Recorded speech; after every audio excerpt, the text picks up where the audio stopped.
Every slave of আল্লাহ, আল্লাহর প্রত্যেক বান্দা, who opens the door to begging, Allah opens a door for him to poverty. সে যখন ভিক্ষার পথে যায়, আল্লাহ তার জন্য দারিদ্র্যের দরজা খুলে দেন। মানে on and on and on চলবে। আপনি একটু চিন্তা করে দেখেন, এমন মানুষ, মানে কয়টা মানুষ দেখছেন যারা বলবে যে আজকের জন্য বা এই মাসের জন্য বা জীবনের জন্য আমার এনাফ হয়ে গেছে, আমার আর পয়সার দরকার নেই। খুব রেয়ার, তাই না? খুবই রেয়ার ব্যাপার এটা। যে জন্য আপনাদেরকে ওই একটা গল্প সবসময় বলছি আগে, যে মোহাম্মদ আসাদ তখনও মুসলিম হন নাই, উনি তো ইহুদি ছিলেন, ইউরোপিয়ান ইহুদি ছিলেন। তো সিরিয়াতে গেছেন, গিয়া দেখতেছেন যে দুপুরবেলা একজন লোক তার দোকান বন্ধ করে ফেলতেছে, মুদির দোকান বা এই ধরনের জেনারেল স্টোর মার্কা কিছু। তো উনি খুব উনি উনি ওনার মনে হয়েছে যে লোকটা আর আসবে না ফিরে আর কি। তো উনি জিজ্ঞেস করতেন, তোমার কি আজকের জন্য আর আসবে না? দোকান কি আজকের জন্য বন্ধ? যে হ্যাঁ, আজকের জন্য আমার যেটা দরকার ছিল হয়ে গেছে। আজকের খাওয়ার জন্য যেটা দরকার ছিল ওটা হয়ে গেছে। বাকি সময়টা আমি এখন আল্লাহ রাস্তায় ব্যয় করবো, অর্থাৎ দিনের কাজ করব বা ইবাদত করব বা জিকির করব, যাই করব সেটা করব। এই জিনিসটা কিন্তু খুব রেয়ার হয়ে গেছে না এখন। মানে তখনও রেয়ার ছিল, উনিও অবাক হয়েছেন, উনি অবশ্য ওনার ইউরোপিয়ান মাইন্ডসেটে অবাক হয়েছেন যে মুসলমানরা এটা পারে, যে দিনের আজকের দিনের হয়ে গেছে, বাকিটা আমার আর দরকার নাই। তো এইটা কিন্তু খুব রেয়ার একটা ব্যাপার, দরকার নাই মনে করাটা। جمال الوجود بذكر الإله وتصفو الحياة بنور هدى আব্দুল্লাহ ইবনে আব্বাসের বর্ণনা একটা হাদিস আসতেছে এখন, আমি দেখি একটু, বুখারীর হাদিস এটা। আব্দুল্লাহ ইবনে আব্বাস বলেন, রাসূল সাল্লাল্লাহু আলাইহি সাল্লাম বলেন, if the son of Adam had to valleys of money, দুই উপত্যকা ভর্তি, এখানে টাকা বলছেন, আরেকটা বর্ণনা আমার যতদিন মনে পড়ে স্বর্ণ কথাটা আসছে, he would wish for a third, সে তিন নাম্বারটা চাবে। দুই উপত্যকা ভর্তি টাকা পয়সা বা স্বর্ণ সোনা দানাও যদি থাকে, সে তিন নাম্বারটা চাবে। For nothing can fill the belly of, sorry, nothing can fill the belly of, প্রথমটা ছিল ভ্যালি উপত্যকা, এখন বেলি, পেট, belly of Adam son except dust, মাটি ছাড়া আর কিছু তার পেট ভরবে না। মাটি বলতে কবরের মাটি যখন তার উপরে পড়বে, তার মুখে পড়বে, সেটা ছাড়া কিছুতে পেট ভরবে না। আপনি একটু চিন্তা করে দেখেন, এমন মানুষ, মানে কয়টা মানুষ দেখছেন যারা বলবে যে আজকের জন্য বা এই মাসের জন্য বা জীবনের জন্য আমার এনাফ হয়ে গেছে, আমার আর পয়সার দরকার নেই। খুব রেয়ার, তাই না? খুবই রেয়ার ব্যাপার এটা। যে জন্য আপনাদেরকে ওই একটা গল্প সবসময় বলছি আগে, যে মোহাম্মদ আসাদ তখনও মুসলিম হন নাই, উনি তো ইহুদি ছিলেন, ইউরোপিয়ান ইহুদি ছিলেন। তো সিরিয়াতে গেছেন, গিয়া দেখতেছেন যে দুপুরবেলা একজন লোক তার দোকান বন্ধ করে ফেলতেছে, মুদির দোকান বা এই ধরনের জেনারেল স্টোর মার্কা কিছু। তো উনি খুব উনি উনি ওনার মনে হয়েছে যে লোকটা আর আসবে না ফিরে আর কি। তো উনি জিজ্ঞেস করতেন, তোমার কি আজকের জন্য আর আসবে না? দোকান কি আজকের জন্য বন্ধ? যে হ্যাঁ, আজকের জন্য আমার যেটা দরকার ছিল হয়ে গেছে। আজকের খাওয়ার জন্য যেটা দরকার ছিল ওটা হয়ে গেছে। বাকি সময়টা আমি এখন আল্লাহ রাস্তায় ব্যয় করবো, অর্থাৎ দিনের কাজ করব বা ইবাদত করব বা জিকির করব, যাই করব সেটা করব। এই জিনিসটা কিন্তু খুব রেয়ার হয়ে গেছে না এখন। মানে তখনও রেয়ার ছিল, উনিও অবাক হয়েছেন, উনি অবশ্য ওনার ইউরোপিয়ান মাইন্ডসেটে অবাক হয়েছেন যে মুসলমানরা এটা পারে, যে দিনের আজকের দিনের হয়ে গেছে, বাকিটা আমার আর দরকার নেই। তো এইটা কিন্তু খুব রেয়ার একটা ব্যাপার, দরকার নাই মনে করাটা। তো এটাই বলতেছেন আল্লাহ রসুল, যে পুরা একটা উপত্যকা যদি ভর্তি থাকে সম্পদ, সে আরেকটা উপত্যকা চাবে, এবং দুইটা থাকলে আরো একটা চাবে, থার্ডটা চাবে। ও, দুইটা দুইটা দিয়ে শুরু করছেন, হ্যাঁ, টু ভ্যালিজ, তাহলে তিন নাম্বারটা চাবে। For nothing can fill the belly of Adam son, আদম সন্তানের পেট কিছুতেই ভরবে না এক্সেপ্ট ডাস্ট, মাটি পড়া পর্যন্ত, অর্থাৎ কবরের মাটি। এটা তো আল হাকা মুত্তাকা শুরু, এটা তো এটারও এটা মানে থিমটা এটা। And Allah forgives him who repents to him begs his pardon, আল্লাহ তাকে মাফ করেন যে তার কাছে ক্ষমা চায় এবং তার মানে তার কাছে তবা করে। এটা বোঝাইতে চাইছেন এরকম অবস্থা যখন আমাদের মনে থাকে বা আমাদের স্টেট অফ মাইন্ড হয়, তখন আমরা যেন তবা করি এবং আল্লাহর কাছে মাপ চাই আর কি। আমরা হয়তো উপত্যকার কথাই যাইতেছি না, কিন্তু এখানে এখানে কে বলে না, আমাদের মানে সারা দেশেই দেখবেন যে বহু মানুষ আছে যাদের কিন্তু এনাফ আছে, তারপরে তাদের সেই ধান্দাটা, ধান্দা যদি বলি, কোট আনকোট ধান্দা কথাটা, ধান্দার একটা মিনিং আছে না ঢাকায় কথায়, এই ধান্দাটা শেষ হয় না আর কি।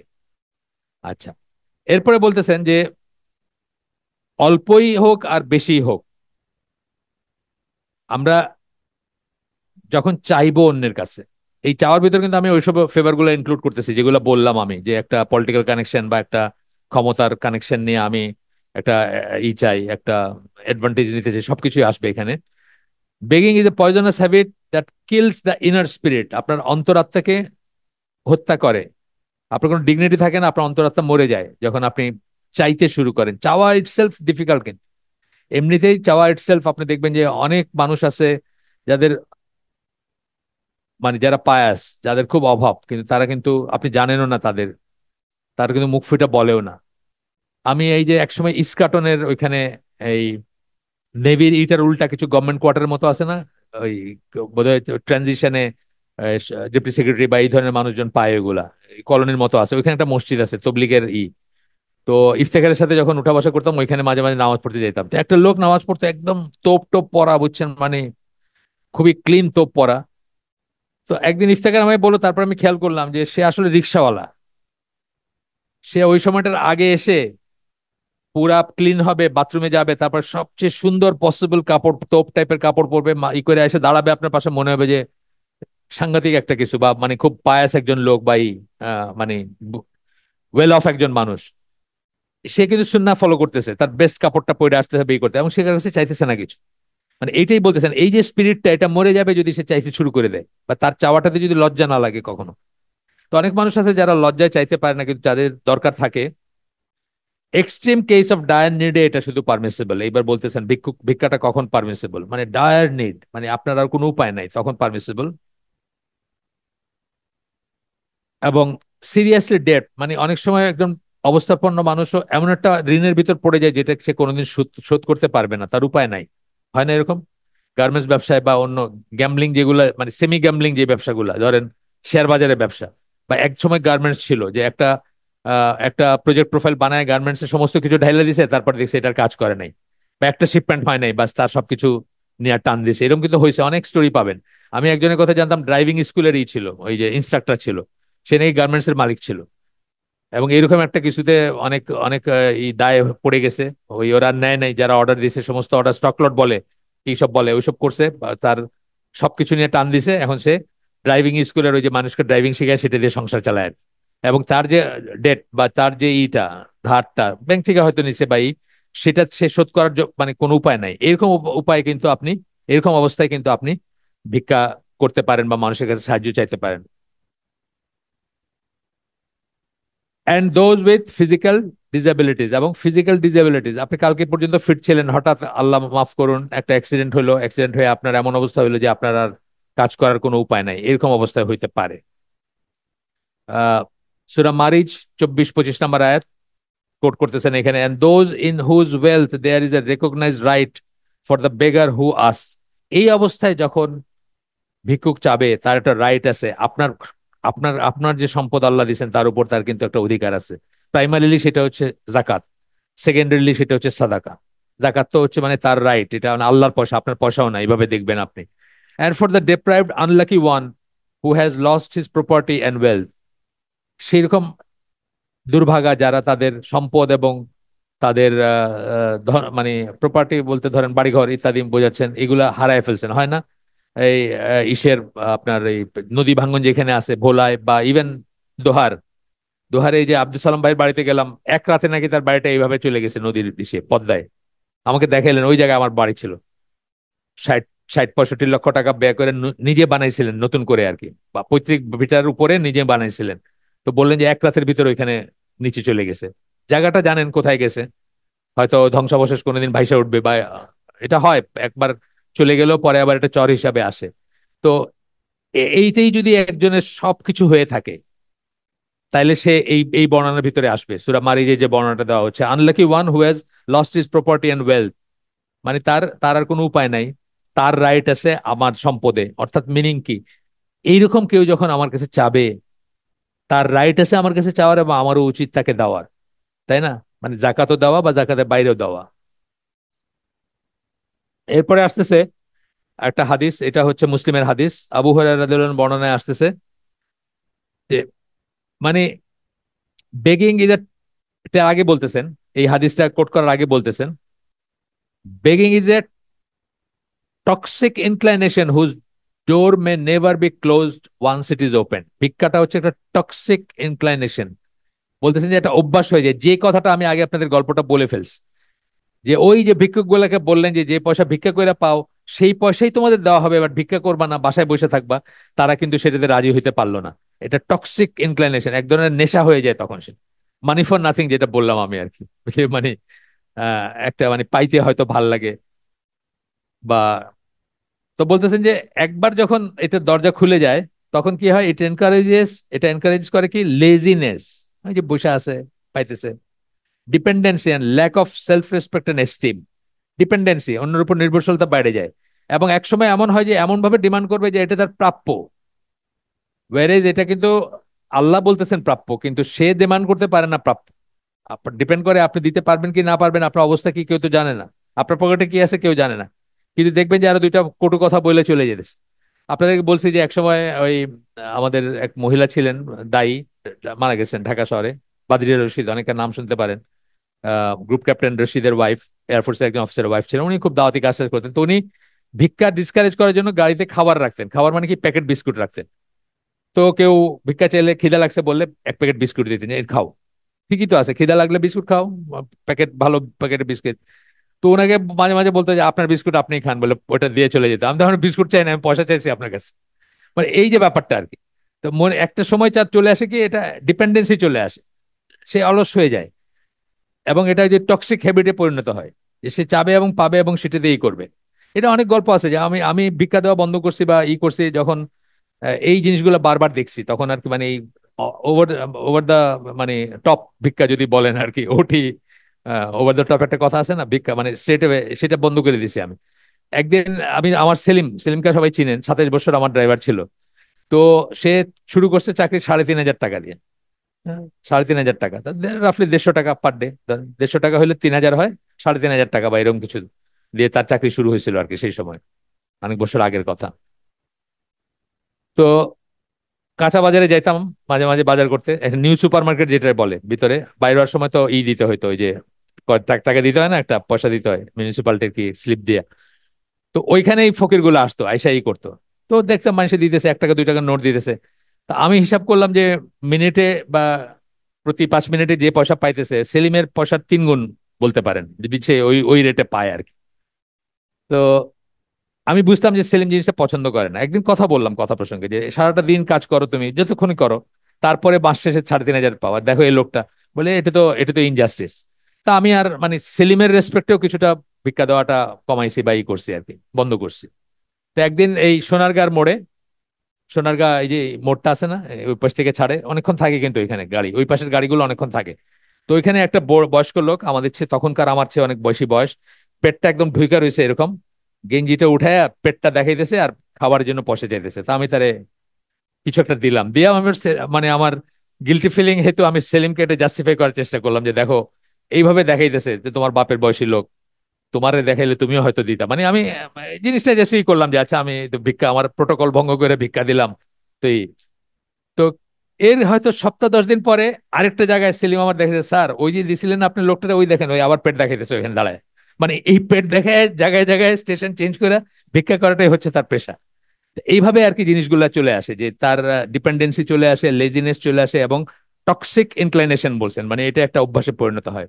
আবু হুরায়রা রাদিয়াল্লাহু আনহু বর্ণনায় মুসলিমের হাদিস আসতেছে, যেটা স্টপ করে আমি এই এই গল্পগুলো বললাম আপনাদের, রিয়েল লাইফ গল্প। For one of you to go out and gather firewood on his back to sell, তোমাদের একজন যে বাইরে যাবে এবং কাঠ, লাকড়ি লাকড়ি জোগাড় করা, কাঠ কাঠ বলে না, পোড়ানোর লাকড়ি, যেটা যেটা চুলায়, আমার ঢাকায় যারা বড় হয়েছেন আপনি জানেন, আপনি দেখছেন কিনা, আমরা কিন্তু লাকড়ির চুলা ছিল একসময় ঢাকায়। এবং আমাদের ওই দোকানের কর্মচারীরা গিয়া ওই ওজন কইরা মিন্তি দিয়ে নিয়ে আসতো লাকড়ি। লাকড়ির দোকান ছিল ওইখানে, বড় পাল্লা ছিল, সেটা ওজন করতো, আবার ওটা আনার জন্য মিন্তি বলতো, মানে একটা লোক বয়ে নিয়ে এসে আপনার বাসায় দিয়ে যাবে। এটা সিস্টেম ছিল ঢাকার, পুরান ঢাকায় যারা আছেন তাদের বাপ মারে জিজ্ঞেস করলে জানবেন আর কি। তারপরে কেরোসিনের চুলা, তারপরে গ্যাস, মানে গ্যাস তো সেই দিনের কথা, বাংলাদেশ হওয়ার পরে গ্যাস, স্বাধীনতার পরে। তখন বলেন, then give charity and make himself independent of people thereby is better than asking a man who may give to him or withhold for him. সে কাঠ জোগাড় করলো এবং তারপরে সে নিজে সেলফ ডিপেন্ডেন্ট মানে ইন্ডিপেন্ডেন্ট হয়ে গেল, এবং সে মানুষের কাছ থেকে ইন্ডিপেন্ডেন্ট হয়ে গেল, is better than asking a man who may give to him or withhold from him. সে এটা কারো কাছে চাওয়ার চেয়ে বেটার, যে কিনা তাকে দিতে পারে অথবা নাও দিতে পারে। এটা তো 50-50 পসিবিলিটি যখন ভিক্ষা চাইতেছে কেউ। এবং সেটা ইটসেলফ একটা অপমান যদি জেনুইন হয় সে এবং না দেয়। আমি আল্লাহর কাছে পানা চাই মনে মনে যে হয়তো এই যে যাদেরকে আমি দেই না বা যাদেরকে আমি মনে করতেছি সব প্রফেশনাল, অফকোর্স প্রফেশনাল হয়তো 90%, কিন্তু যে 10% যদি জেনুইন হয়, তার একজন যদি আমার কাছে হাত পাইতে থাকে এবং আমি না দিয়ে থাকি, সেটা একটা, আমি একটা হারাম কাজ করলাম এবং তাকে কিন্তু এক ধরনের ইনসাল্ট করা হইলো, তাই না? দিলাম অথবা দিলাম না, এই যে অবস্থাটা তার। The upper hand that gives is better than the lower hand that receives, এটা আগেও পড়ছি আমরা, এই ধরনের কথা আগেও পড়ছি যে যে হাতটা দেয় এইভাবে, যে হাতটা পাতে তার চেয়ে বেটার, মানে দেওয়ার হাতটা বেটার, আপার হ্যান্ড যেটা। And start giving charity with those who are under your care, এবং যারা আপনার, চ্যারিটি বিগিনস এট হোম, সোজা কথা, যারা আপনার নিকট আত্মীয়, যারা আপনার কাছের, অথবা যারা আপনার ডিপেন্ডেন্ট, কোনোভাবে ডিপেন্ডেন্ট হতে পারে আপনার উপর কেউ। ধরেন বোনের বিয়ে দিয়েছিলেন, বোনের ডিভোর্স হয়ে গেছে, এখন বোনটা আপনার পরিবারের উপর আছে, অথবা আপনার পাশে একটা বাসায় থাকে কিন্তু যার সাহায্য সহায়তার দরকার আছে, তাহলে আপনি তাকে আগে দিবেন, বাইরে দান দক্ষিণা করার আগে তাকে দিবেন, এই এই কথাটা আসছে এখানে, বা এই সেন্সটা আসে। আরেকটা আসতেছে, আরেকটা হাদিস আসতেছে, এটাও হচ্ছে তিরমিজির হাদিস, সহিহ হাদিস, যেখানে আল্লাহ রসুল বলতেছেন, there are three things for which I swear and narrate to you, so remember them, তিনটা ব্যাপারে আমি শপথ করে বলতেছি তোমাদের কাছে, তোমরা সেগুলো মনে রেখো। উনি বললেন, the wealth of a slave of Allah shall not be decreased by charity. Allah রসুলের আল্লাহর বান্দার সম্পদ, আল্লাহর বান্দার সম্পদ চ্যারিটিতে কমে না। আপনাদেরকে এর আগে একটা হালকায় বলে গেলাম আমি, যে একজন 25 বছর ধরে এই করছে, উনি ইকোনমিস্ট, কাফের, 25 বছর ধরে উনি সার্ভে করছে, এম্পিরিক্যাল ডাটা কালেক্ট করছে, কালেক্ট করে দেখছে যারা চ্যারিটি দেয় তাদের কোনোদিন সম্পদ কমে নাই, বরঞ্চ বাড়ছে। এন্ড দেন রিজনিংস বলছে কেন কেন বাড়বে বা কি বাড়বে, সে দুনিয়াবি রিজন বলছে। আমরা তো এই রিজন বিশ্বাস করি, আল্লাহর বলা রসুলের বলা রিজন বিশ্বাস করি যে তার সম্পদ কমবে না। The honor of every slave of Allah who suffers injustice and remains patient will be increased by Allah. আল্লাহর বান্দা, সেই সকল আল্লাহর বান্দা যারা, যাদের প্রতি অবিচার করা হয় তথাপি সে ধৈর্য ধারণ করে, তার অনার, তার সম্মান, তার সম্মান কখনো কমবে না, আল্লাহ এটা বাড়ায় দিবেন। বি ইনক্রিজ বাই আল্লাহ, তার অনার আল্লাহ বাড়ায় দিবেন। এভরি স্লেভ অফ আল্লাহ, আল্লাহর প্রত্যেক বান্দা, who opens the door to begging, Allah opens a door for him to poverty. সে যখন ভিক্ষার পথে যায় আল্লাহ তার জন্য দারিদ্র্যের দরজা খুলে দেন, মানে on and on and on চলবে। এখানে আমার এক বোনের জামাই, মানে দুঃসম্পর্কে মারা গেছেন, তো উনি একবার টাকা সাহায্য সহায়তা চাইছেন, তা আমি ওনাকে বলে কই জাকাতের পয়সা থেকে দিছি ওনাকে। তো উনি দোয়া করতেছেন যে আল্লাহ তোমাকে আরো, তারপরে হাইসা দিয়েছেন, উনি হাইসা দিয়ে বলতেছেন, দেখো ফকিররা কিন্তু নিজের জন্য দোয়া করে না, করলে হয়তো তাদের কপালটা চেঞ্জ হয়ে যেত, তারা দোয়া করে যে তারা ভিক্ষা দেয় তার জন্য, আল্লাহ আপনার বাড়ায় দেখ, আরো বাড়ায় দেখ, আল্লাহ বাড়ায় দেয়, যে ভিক্ষা দেয় তারে আল্লাহ বাড়ায় দেয়। কিন্তু সে যদি এই জায়গায় দোয়া করতে পারতো, উনি বলতেছেন আর কি, হাসতে হাসতে বলতেছেন, বোনের জামাই একটা ইসের বয়স্ক, অনেক বয়স্ক ছিলেন, তা হাসি ঠাট্টার সম্পর্ক, তো গ্রামের ইসে আর কি, ফুটিং এ। তো উনি বলতেছেন, "দেখ, আমি তোমার জন্য দোয়া করলাম, আমি যদি আমার নিজের জন্য করতাম যে আল্লাহ আমার জন্য আর কোনো নিজের দরকার না হয়, মেবি আল্লাহ আমার এটা চেঞ্জ করে দিতেন, কিন্তু আমার মাথায় ওটা মানে সেকেন্ডারি আসে, প্রাইমারি আসে না। প্রাইমারি কিন্তু আমি তোমারই কইলাম যে আল্লাহ তোমাকে উত্তম যা যা দেন, এরকম একটা দোয়া করছে।" তো ফকির কিন্তু আসলে তাই করে, দেখেন যখন আপনি টাকাটা দিলেন, সাথে সাথে আপনার বিশাল একটা দোয়া করে বসলো। তো উনি বলতেছেন যে সে যদি নিজের জন্য দোয়া করতো, মেবি আল্লাহ তার চেঞ্জ করে দিতেন। তো এখানে কি বললেন, যে যখনই মানুষ চাইতে শুরু করে, ভিক্ষা করতে শুরু করে, আল্লাহ তার জন্য দারিদ্র্যের দরজা খুলে দেন, মানে তার নিড বাড়তেই থাকবে। এবং আল্লাহ রসুল এটা সোয়ার করে বললেন যে এই তিনটা কথা মনে রাখো, এই কথাগুলো সত্য, এই কথাগুলো বাস্তব, এই কথাগুলো ঘটবে, সেইভাবে বললেন আল্লাহ রসুল। তিরমিজির হাদিস, সাউন্ড হাদিস বলতেছেন উনি। এরপরে বলতেছেন, আমি সব পড়ি না জানেন তো আপনারা, এই যে সবসময় আমি দেখাই, এই যে বইয়ে হাইলাইটেড অংশটুকু আমি পড়তেছি, এক এক পৃষ্ঠে এক এক ধরনের এক এক এক এক পরিমাণ হাইলাইটেড থাকে, সেটা পড়ি আমি। Furthermore Allah has commanded us in the Quran to work rather than beg, Allah আমাদেরকে ভিক্ষা না করে কাজ করতে বলছেন। Work is a form of worship and is more dignifying, এটা হচ্ছে একটা, কাজ করাটা হচ্ছে এক ধরনের ইবাদত এবং এটা সম্মানজনক। এখানে উনি যে দলিলটা দিছেন, এই দলিলটা হয়তো সবাই মনোপুত হবে না। উনি যে দলিলটা দিছেন এটা হচ্ছে যে সূরা মারিয়ামে, মারিয়াম আলাইহাস সালাম, তাকে আল্লাহ খেজুরের আহ, গাছের কাণ্ড ঝাঁকি দিতে বলছেন এবং তাতে খেজুর পড়বে এবং সেখানে দিয়ে খাইতে বলছেন। তো ইনি তো খ্রিস্টান ব্যাকগ্রাউন্ডের মানুষ, হয়তো উনি ওইটা নিয়ে গবেষণা করছেন বা আগে চিন্তা করছেন। তো উনি বলতেছেন যে এইখানে আল্লাহ চাইলে তো তার মুখে খেজুর ঢুকাই দিতে পারতেন, কিন্তু এইখানে একজন মানে প্রেগনেন্ট মহিলা, তাকেও একটা কাজ করে খাইতে বলতেছেন। কাজটা হলো খেজুরের গাছটা হলো ঝাঁকি দিতে হবে, মানে এটাও একটা মেহনত, এই ফর্মে বলতেছেন আর কি। When she was in pain, giving birth to Prophet Jesus, Allah commanded her to shake the date palm tree towards herself so that fresh ripe dates could fall down for her to eat and give her energy. It was easy for Allah to will that the dates fall directly into the mouth of the exhausted Mary at, at this juncture, just as He had willed for Jesus to be in her womb without any male intervention. মানে আল্লাহ চাইলে ওই miracle যেহেতু আল্লাহ সংগঠিত করতে পারছেন, বাপবিহীন সন্তান জন্ম দিতে পারছেন, এটা করতে পারতেন, তার মুখে এসে পড়বে। ইয়েট আল্লাহ তাকে একটু মেহনত কইরা বা হাত পা নাইড়া খাওয়ার কথা বলছেন আর কি। এইখানে আইসা উনি পুরা ওই সূরা মারিয়ামের 16, 17, 18, 19 থেকে নিয়ে 26 পর্যন্ত করছেন, কোট করছেন, যেটা আমার মনে হয় না যে আমাদের জন্য খুব একটা রেলেভেন্ট, বা এই থিওরিটা অন্যরা বলবেন কিনা আমি জানি না। এরপরে সূরা তওবার 105 নম্বর আয়াত কোট করতেছেন, এন্ড সে, বলো, রাসূলকে বলতেছেন আল্লাহ, ওয়ার্ক, কাজ করো, রাইটিয়াসনেস মানে সৎ কাজ করো, সৎ কাজ করার কথা বলতেছেন। এখানে শুধু ইটা আছে, ইংলিশটা আছে, আরবি নাই, আমি বলতে পারলাম না। সূরা তওবার 105 নম্বর আয়াত এর মানে শুরুর শব্দটা কি আরবিতে, বা শুরুর ইটা কি। Soon will Allah observe your work, Allah তোমাদের কর্মকাণ্ড বিচার করবেন সহসাই, অচিরেই। And his messenger and the believers, Allah, তার রাসূল এবং বিশ্বাসীরা তোমাদের কর্মকাণ্ড বিচার করবে বা জাজ করবে বা দেখবে। And soon will you be brought back to the knower of what is hidden, এবং সহসাই বা অচিরেই তোমাদেরকে ফেরত নিয়ে আসা হবে তার কাছে, যিনি যা কিছু লুকানো হয় সেটার ব্যাপারে জ্ঞান রাখেন। আল্লাহর কথা বলতেছেন।